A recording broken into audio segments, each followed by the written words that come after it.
I'll never forget that night. The phone call that flipped my entire world upside down. I was sitting in my apartment, half asleep on the couch, when a number I didn't recognize lit up my screen. Against my better judgment, I picked it up, and there it was, my father's voice, weak, broken, and trembling. "Sweetheart, I'm in the hospital. It's my heart. Please, I need you." For a split second, I almost dropped the phone. My father, the same man who had kicked me out of the family business after 12 years of sweat, loyalty, and sacrifice, was now begging for my help. And where was my sister, the golden child he had chosen over me? Nowhere to be found. That moment, I swear, it felt like every ounce of betrayal, anger, and grief I'd buried over the last 8 months came rushing back. My chest tightened, not from fear, but from something else, something sharper. Because in that instant, I realized life had handed me the kind of poetic justice you don't see outside of movies. But to really understand why that phone call shook me to the core, I need to take you back to the years I gave away, the promises whispered to me, and the moment my father shattered everything I thought I knew about family loyalty. My family wasn't what you'd call picture perfect, but we had one thing that bound us together tighter than any holiday dinner or childhood memory: the business. A jewelry shop my grandfather built from scratch, long before I was born. He passed it to my father, and for as long as I can remember, everyone just assumed it would someday be mine. And honestly, that wasn't some pipe dream. I had earned it. By the time I was 16, while other kids were sneaking off to parties, I was at the shop, polishing display cases, memorizing gemstones, and watching how deals were made. My dad used to pat me on the shoulder and say, "One day, all this will be yours. You've got the head for it, kid." Meanwhile, my younger sister Danielle had, let's just say, different ambitions. While I was running inventory checks and learning how to negotiate wholesale prices, she was busy declaring that college was a waste of time and running off with boyfriends who promised her the world. At 18, she stormed out of the house after a screaming match with my parents, tossing her ultimatum over her shoulder like it was nothing. "I don't need you. I'm better off without this family." Those words stuck with me like splinters. My parents cut ties, and for the next 15 years, Danielle was a ghost, popping up at the occasional family wedding or funeral, never staying long enough to talk. I tried reaching out once or twice, but she wanted nothing to do with me. And so, it became an unspoken truth. I was the one left standing, the responsible one, the future of our family's legacy. So when I say I gave 12 years of my life to that store, I mean 12 years. I walked away from my first real job just 2 years in, because Dad asked me to join him. I was his right hand, his assistant, his protege. I handled clients, balanced books, redesigned marketing displays, even ran the shop when his health started slipping. I didn't just work there. I lived and breathed it. And every time doubt crept in, Dad would reassure me. "It's only a matter of time before I hand over the keys. You're the one keeping this ship afloat." So I built my entire future around that promise. My career, my finances, my identity. It wasn't written on paper, no, maybe that was my mistake. But it was etched into me like it was carved in stone.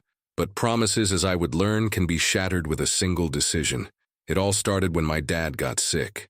His health had always been, well, manageable. But last year things turned serious. A cardiologist sat us down and said, "Either you make drastic lifestyle changes, or you're on borrowed time." That shook him. For the first time, I saw fear in his eyes. And maybe that's why he did it. Why he reached out to Danielle after 15 years of silence. He wanted to patch things up, to make peace with the past, as he put it. I'll be honest, I was nervous, but also relieved. Maybe forgiveness was good for him. Maybe this was his way of healing. The first time she came back, Danielle walked in alone, and for a moment it was like nothing had changed. Tears, hugs, laughter. It was emotional. I'll admit, even I was happy. She was still my sister, after all. But the second visit? That's when the storm clouds rolled in. She didn't come alone this time. She brought him, the fiancé. His name was Ethan, and if you want me to be blunt, Ethan looked like money had raised him since birth. Expensive shoes, gold watch, a smile that seemed more like a sales pitch than genuine warmth. He shook my dad's hand like he was closing a business deal, and I could already see the pride swelling in my father's chest. Over dinner, I learned that Ethan's father owned a chain of fast food restaurants. Danielle couldn't stop glowing. Finally, she'd found her forever man, someone with status, someone who could prove she hadn't wasted her years drifting. And to be fair, he seemed nice enough, at least on the surface. I didn't see the trap forming, not yet. 3 weeks later, my dad called me into his office. I thought he was finally ready to make it official, that he was handing me the company like he'd always promised. My hands were practically trembling with anticipation as I sat across from him. But instead, he looked me straight in the eye and said words that knocked the air out of my lungs. "I've decided it's best if your sister and Ethan take over the business." At first, I laughed. I genuinely thought it was a bad joke, but his face was stone. And then came the gut punch. He called it a wedding gift, a way of welcoming Danielle back into the family. I felt my throat tighten. "Dad, are you serious? You're giving away 12 years of my life's work because of some guy you've known for less than a month?" He wouldn't budge. "They'll expand it faster than you ever could. Ethan knows business.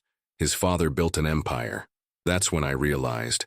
It didn't matter how many late nights I stayed at that shop, how many holidays I skipped, how much of myself I poured into the business. To my dad, I wasn't enough. I was never going to be enough. And Danielle? She didn't even hesitate. She smiled, hugged him, and plastered the whole thing across social media like it was some fairy tale engagement gift. No pause, no guilt, no sisterly love. I walked out of that office shattered.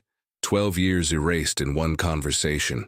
And worse, I had to face the cruelest truth of all. Sometimes betrayal doesn't come from enemies. It comes from your own blood. That day, after my father's decision, I remember driving home in a haze. My hands were gripping the steering wheel so tight that my knuckles turned white. I don't even remember the streets I drove through. Just the pounding thought in my head. 12 years. For nothing. When I got back to my apartment, I collapsed onto the couch, still in disbelief. The air felt heavy, suffocating. My phone buzzed endlessly. Notifications, tags, relatives congratulating Danielle on her big achievement. One post in particular burned into my mind.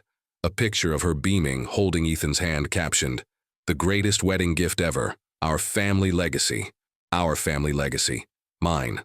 I wanted to scream. Instead, I sat there, numb, scrolling through comments from cousins and distant relatives showering them with praise. Not one of them asked how I was. Not one called to check in. In that moment, I realized I didn't just lose the business. I lost my family, too. The worst part? Danielle knew. She knew since we were teenagers that I wanted this, that it was my dream, my identity, and she took it anyway, smiling as if she'd earned it. That betrayal cut deeper than anything my father said. For weeks, I spiraled. Therapy became my lifeline. I blocked my family. I blocked Danielle. I even told relatives not to mention them to me at all. I couldn't bear to hear about their perfect little life. Every picture, every reminder, it was like salt on an open wound. And so I made a choice. For my sanity, for my dignity, I cut them all off.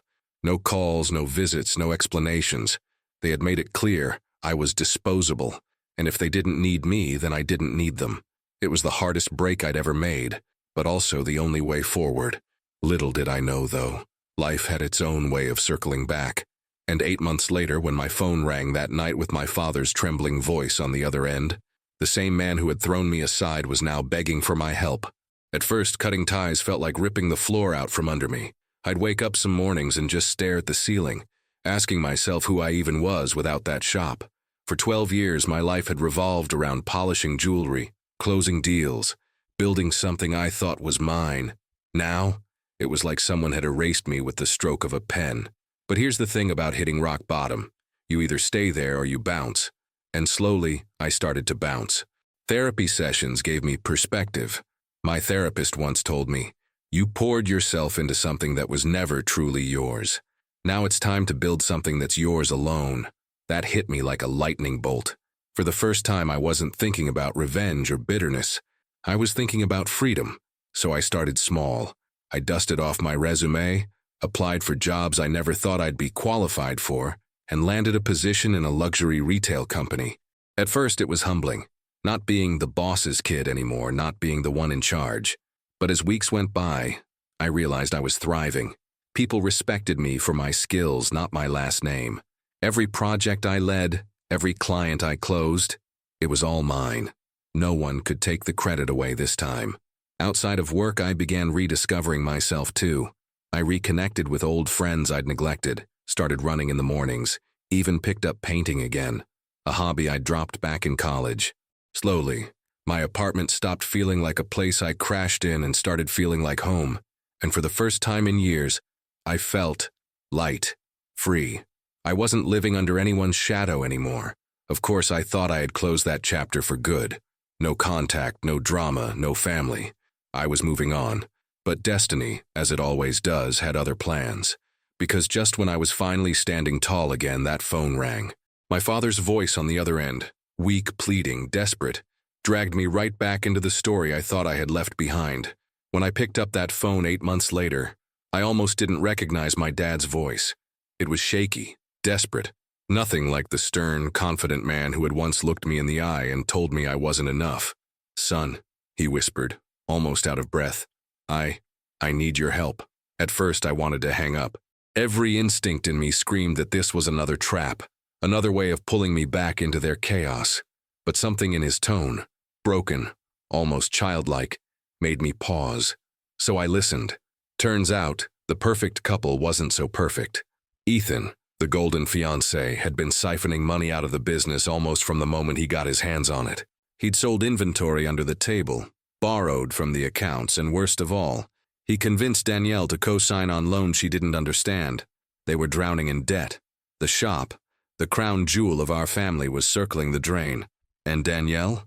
She was calling Dad every other night, crying, begging for him to fix it. The same sister who once strutted around bragging about her wedding gift was now knee-deep in lawsuits, creditors, and betrayal from the man she thought was her savior. My dad admitted through gritted teeth, "I should have listened to you. You were the one who kept that place alive, and then I threw you away." For a split second, I wanted to relish it, to bask in the justice of it all. But I'll be honest, I just felt tired. Tired of their mess, tired of being the safety net, tired of carrying the weight of people who never respected me. So I told him the only truth I had left. "Dad, I'm not your fixer anymore. You made your choice, and now you get to live with it." Silence. Heavy, suffocating silence.